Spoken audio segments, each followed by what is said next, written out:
Fala, torcida do Vascão, sejam todos bem-vindos. Vamos aqui para mais um conteúdo, mais uma notícia com o Pedrosa do SBT Sports Rio, atualizando as últimas informações do Vascão. Se não é inscrito no canal, torcedor vascaíno, se inscreva, deixe seu like e o seu comentário.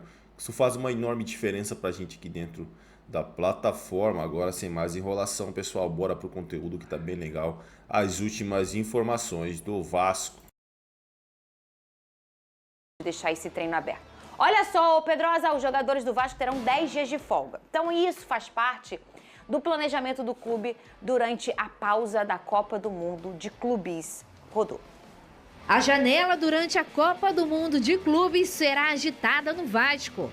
O planejamento do Cruz Maltino é de realizar mudanças no elenco após a partida contra o São Paulo no próximo dia 12 pelo Campeonato Brasileiro. O Cruz Maltino dará uma folga de 10 dias aos atletas durante a competição, enquanto trabalha em mudanças no grupo. A ideia é de que novos jogadores se reapresentem junto ao restante do grupo a partir do dia 21 de junho. E até lá, saídas também devem ser confirmadas. As movimentações no mercado passam também pela chegada de um novo diretor de futebol. O Vasco espera definir o nome nos próximos dias e vai ouvir o técnico Fernando Diniz para realizar ajustes no elenco.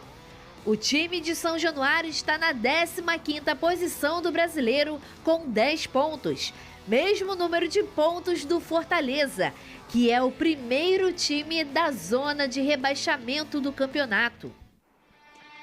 Pedrosa e o Ryan, tô com medo de não dar tempo, já vou direto. Vamos lá, o Ryan ele foi convocado para a seleção sub-20, é um jogador essencial, titular inclusive da seleção sub-20. O Vasco gostaria muito que ele tivesse permanecido aqui para ele fazer um período de treinamentos com o Vasco da Gama até a partida contra o São Paulo, mas lembrando, é muito importante a gente ressaltar que data FIFA é obrigatório, não tem como o clube, não vou liberar, não tem essa, ou você entra num acordo com a federação ou você libera o jogador. E nesse caso, para o Vasco da Gama, perder o Ryan é ruim porque ele é uma peça crucial do Fernando Diniz, mas ele vai ter 3 amistosos lá, um hoje contra a Islândia, o outro contra a Coreia do Sul e contra a Arábia Saudita, e o Vasco montou uma logística especial, com voo fretado e tudo mais, para ter o Ryan aqui no dia 11, treinando no dia 11 e tendo a oportunidade de jogar contra o São Paulo no Morumbi no dia 12. Então, apesar do Ryan não estar treinando com o Vasco nesses dias, ele vai poder atuar contra o São Paulo no Morumbi na próxima partida. E bom, Pedrosa, ter essa logística para ele, né? Sim. Ele é a peça hoje, ele é o grande personagem do jogo do Fernando Diniz, assim, a gente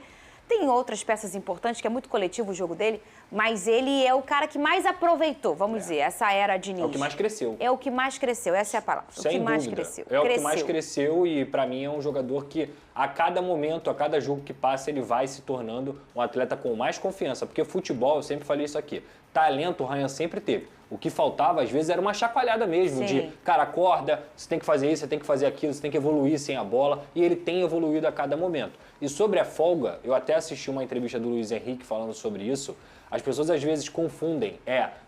O cara vai folgar depois de uma derrota. Luiz Henrique do PSG? Luiz Henrique do PSG, o técnico. Treinador. O cara vai folgar 2 dias, 3 dias. Gente, a folga é essencial para que aquele atleta se recupere mentalmente. Sair daquele ambiente que muitas vezes está carregado, que muitas vezes é de pressão, para aquele cara ficar com a família, dar uma viajada, espairecer, isso também faz parte do trabalho, também faz parte da saúde mental do atleta. Então, tem muita gente que reclama de folga. Folga é importante, tão importante quanto o treino. Muito. Você tem que pensar aí do outro lado da tela o seguinte, o futebol é a sua grande paixão, né? O seu hobby. Mas para esses caras aqui é o trabalho deles. Perfeito. Imagina aí o teu chefe, a tua chefe, não te dá nenhum dia de folga, nenhumzinho, nunca. Você passar domingo a domingo trabalhando, que é quase o que esses caras têm feito com esse calendário. Tem uma folguinha ou outra depois de jogo e tal, mas é complicado. Aí você ter uma folga um pouco mais extensa, o que a gente pode chamar aí para o Vasco de intertemporada, né, Vene, que é o que vai acontecer, é interessante demais, muito para você recarregar as energias e a mente também, né? Eu recentemente vi uma série sobre o tenista Carlos Alcaraz, na Netflix, inclusive muito boa. Você não precisa gostar de tênis ou do Alcaraz. E tem um episódio que acontece justamente isso. Ele vira pro staff dele, pros treinadores e fala, eu vou para Ibiza curtir 2 dias de festa. Mas como assim? Daqui a uma semana você tem um campeonato super importante, Roland Garros.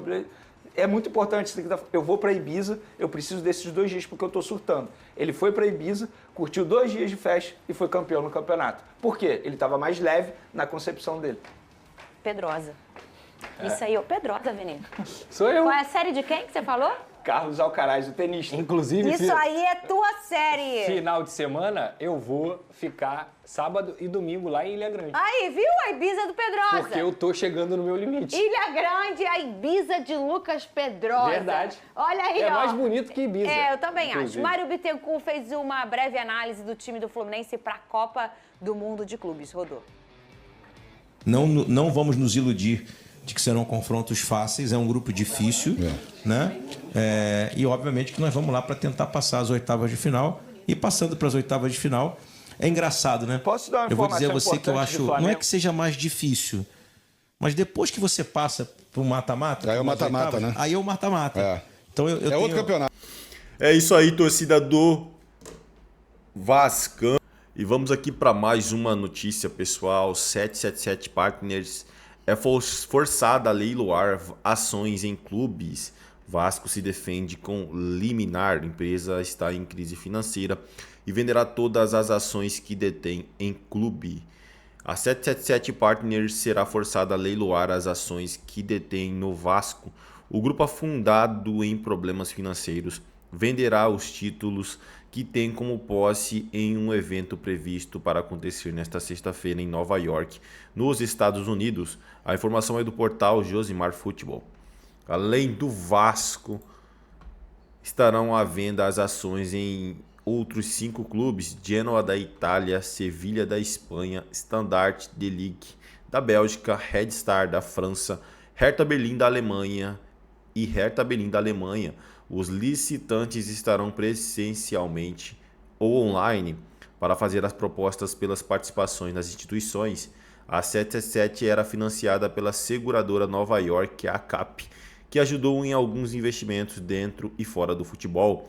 A devolução do empréstimo foi cobrada, mas escalonou devido à demora pelo pagamento, com a crise vivida pela investidora, o que levou a uma decisão judicial que forçará a venda das ações. A penhora dos títulos da empresa de Josh Wander deve cobrir o salvo devedor, que no final de 2024 atingiu uma marca de 350 milhões, cerca de 2,2 bilhões na cotação da época. A ACAP conseguiu se desfazer do Melbourne Victory da Austrália, mas a retirada dos valores não teve retorno financeiro. Atualmente a 777 não está mais no controle da SAF do Vasco. Uma liminar foi concedida pela Justiça do Rio de Janeiro em maio de 2024 e afastou a associação do clube, suspendendo também os contratos de acionistas e investimentos firmados pelos norte-americanos. Com isso, a gestão do Cruz Maltino está estritamente sob a batuta do presidente Pedrinho. A volta da 777 à ACAP é inviável do ponto de vista jurídico e de gestão. Quem vai gerir o clube se eu não sei nem quem assina a procuração? Quem vai ser o gestor? Para mim não se discute a volta da 777 ou a ACAP.